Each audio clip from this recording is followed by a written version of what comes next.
бір Нұрболат деген ағамыз бар Таразда, кәсіпкер кісі. Сол Нұрболат деген ағамыздан сұрадым. Ағатай, адамдар неге дүниеге келген кезде қатып қалады? Анау айтады, қусаң қомалақ түспейді дейді. Енді арасында популярный кісілер, танымал кісілер де бар, мысалы, білім алған кісілер де бар. Бірақ дүниеге келген кезде өзінің бақа есебін, өзінің ұпайын жібермейді әсте. Бірақ басқа біреулердің жаңағыдай несіне мән бермейді.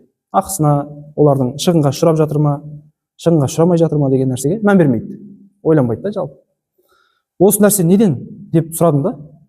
Сөйтіп ол кісі маған күлді дағы айтты. Олар түк көрмегендер ғой деді, қысқа ғана.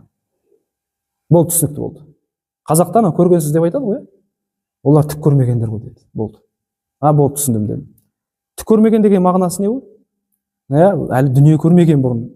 Бұрын ақша көрмеген, молшылықта болмаған деген мағынасы да бар бір жағында. Екінші жағынан, дүниелік мәселеде оның тәжірибесі аз.